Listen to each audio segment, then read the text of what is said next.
전북교육청이 이번 여름방학에도 삼성이 후원하는 교육캠프에 학생을 추천하지 않아 논란이 일고 있습니다.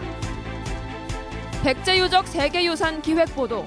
오늘은 1400년 전 일본에 전해진 백제 문화가 오늘에까지 전해져 오는 현장, 일본 현지 취재를 통해 살펴봅니다.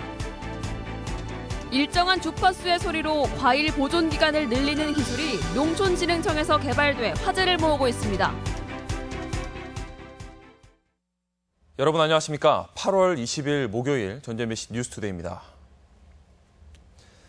삼성그룹이 방학 때마다 농어촌 학생들을 초청해 무료 교육 캠프를 열고 있습니다. 도교육청은 순수한 교육 목적이 아니라며 반대하고 있는데 교육 기회를 뺏는 거라는 다른 의견도 있습니다. 보도에 강동엽 기자입니다.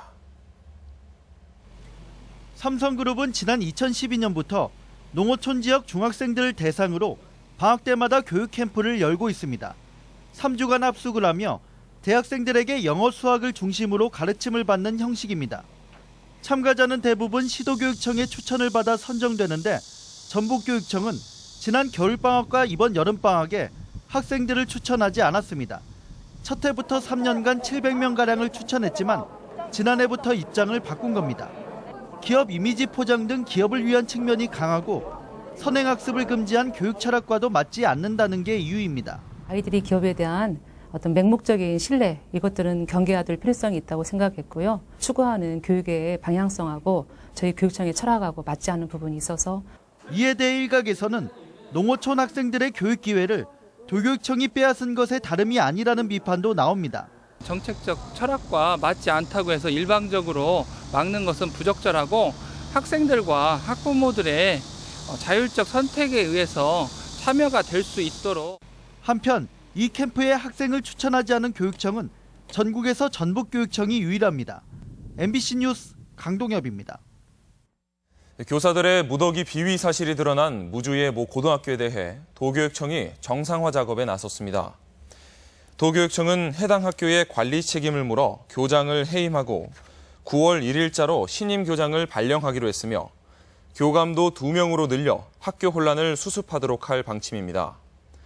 한편 무주의 모 고교 일부 교사들은 수년간 지역 주민단체로부터 지원금을 부당 수령하고 개인정보를 무단 열람한 사실이 적발돼 4명이 파면이나 해임되는 등 16명이 징계를 받았습니다.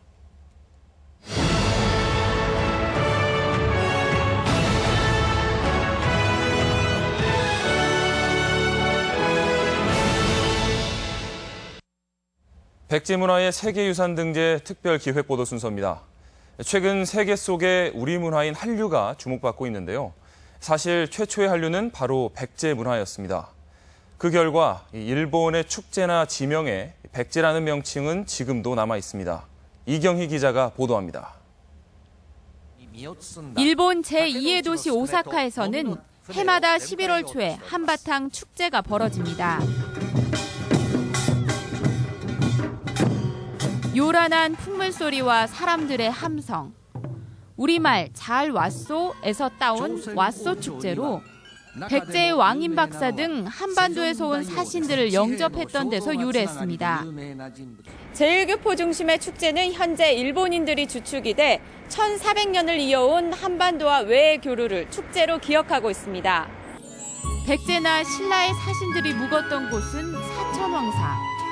쇼토쿠 태자가 서기 604년에 백제 건축가들을 초청해 지었고 완공된 이후에는 보수와 관리까지 백제인에게 맡겼다는 기록이 일본 서기에 전하고 있습니다.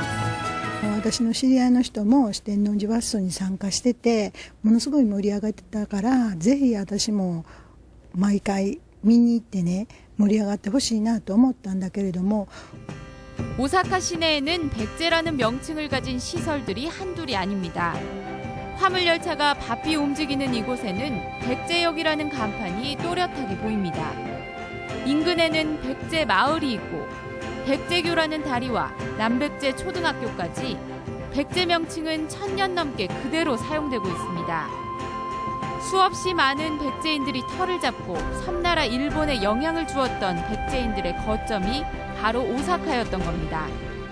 백제 문화가 일본에 전해진 첫 관문이 바로 이 오사카였고 이 지역에 백제인들이 정착하고 1400년 전의 한류라고 불리울 만큼 문화 선진국이었던 백제가 끼친 영향이 오늘날 일본에서 속속 밝혀지는 상황. 이 모두가 백제가 동아시아 문화 교류의 중심지였음을 오늘에 전하고 있습니다. MBC 뉴스 이경입니다.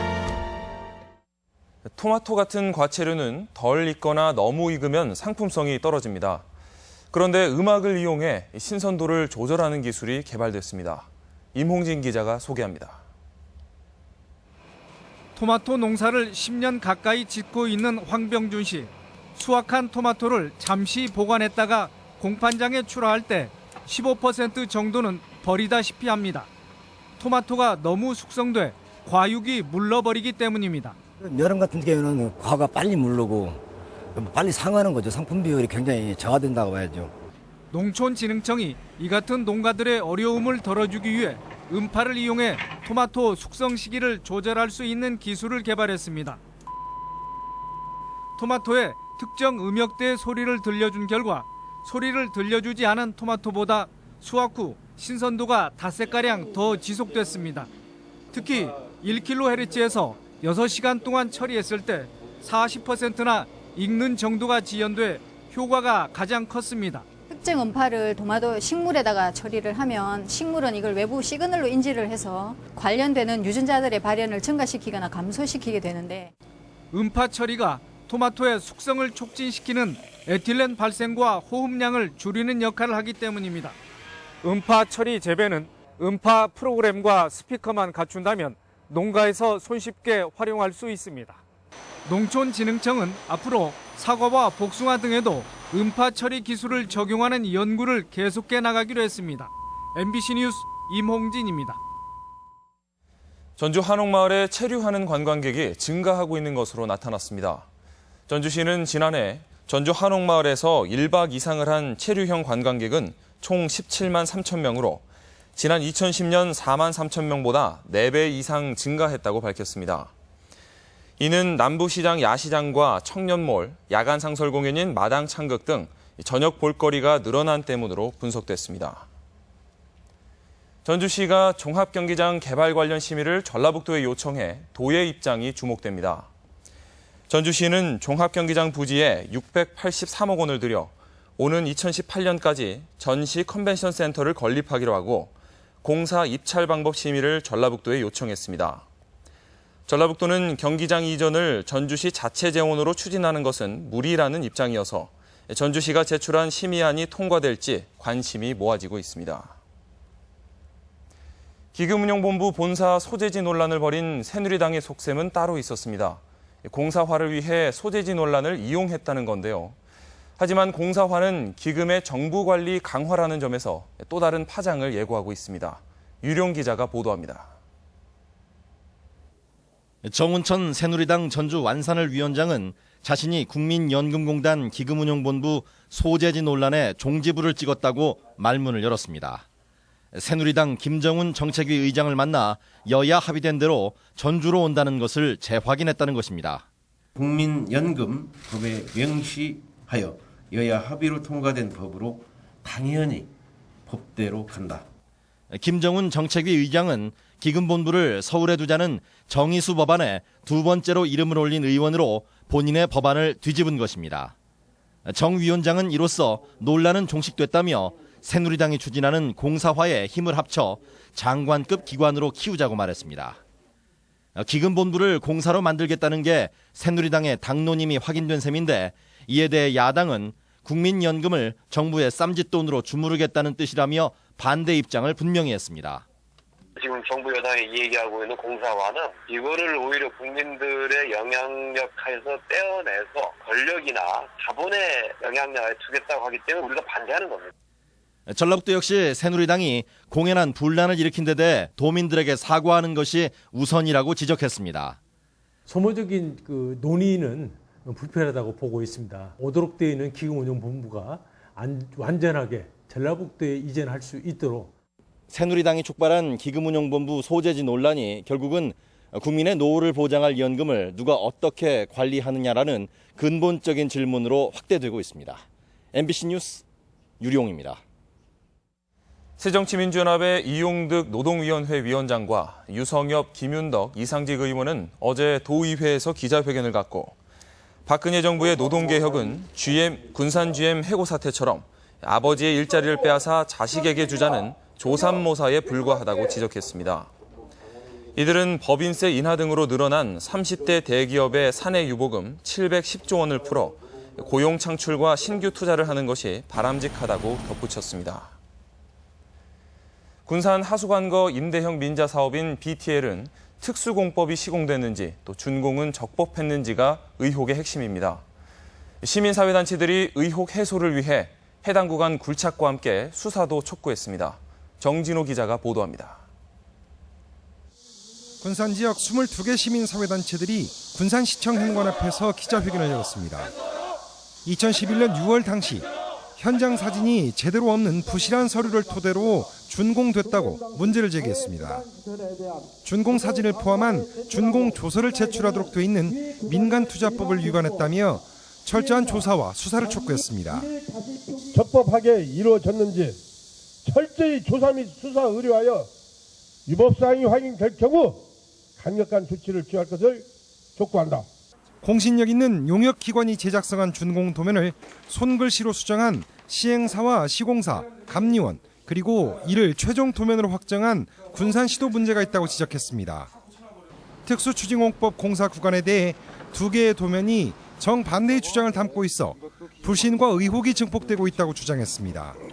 현장을 굴착해서라도 명확히 밝히라고 촉구했습니다. 시공사, 시행사, 감리원들이 검토하여 수기로 표정한 내진관 표기 중에서 어떤 것이 맞는지 현장을 굴착하여 의혹을 해소하라. 시민단체들은 또 국민권익위원회 의결 사항인 관로조사를 시민단체까지 포함시켜 즉각 실시하라고 요구했습니다. 이 같은 시민단체들의 요구에 대해 군산시는 취재와 인터뷰 요청을 거부했습니다. MBC 뉴스 정진호입니다. 군산 페이퍼코리아의 공장 이전 작업이 시작됐습니다. 군산 페이퍼코리아는 현재의 공장 안에 있는 사원 아파트 2동을 철거하는 한편 오는 26일 비흥도동 국가산업단지 안의 이전 대상지에서 내부 행사를 갖고 터닫기에 들어갈 예정입니다. 현재의 페이퍼코리아 자리에는 오는 2020년까지 6,400여 가구 규모의 주거단지와 상업시설을 갖춘 복합도시가 조성될 예정입니다. 전주 덕진경찰서는 공사 잔금을 받지 못했다며 리모델링 공사를 한 집에서 시설물을 떼간 혐의로 39살 이모 씨를 불구속 입건했습니다. 이 씨는 지난 5월 전주 송천동의 한 아파트에서 수도꼭지와 문고리 등 80만 원 상당의 내부 시설물을 가져간 혐의를 받고 있으며 리모델링 공사를 해준 뒤 공사비를 받지 못하자 이 같은 일을 저지른 것으로 조사됐습니다. 전주지법은 보훈급여를 부당하게 탄해 국가유공자 예우 및 지원에 관한 법률 위반 등의 혐의로 기소된 58살 박모 씨 등 2명에게 각각 징역 6개월에 집행유예 1년을 선고했습니다. 박 씨 등은 보훈급여 수급자인 부모가 숨지자 이를 행정기관에 알리지 않고 각각 4,400여만 원과 830여만 원의 보훈급여를 타낸 혐의로 기소됐습니다.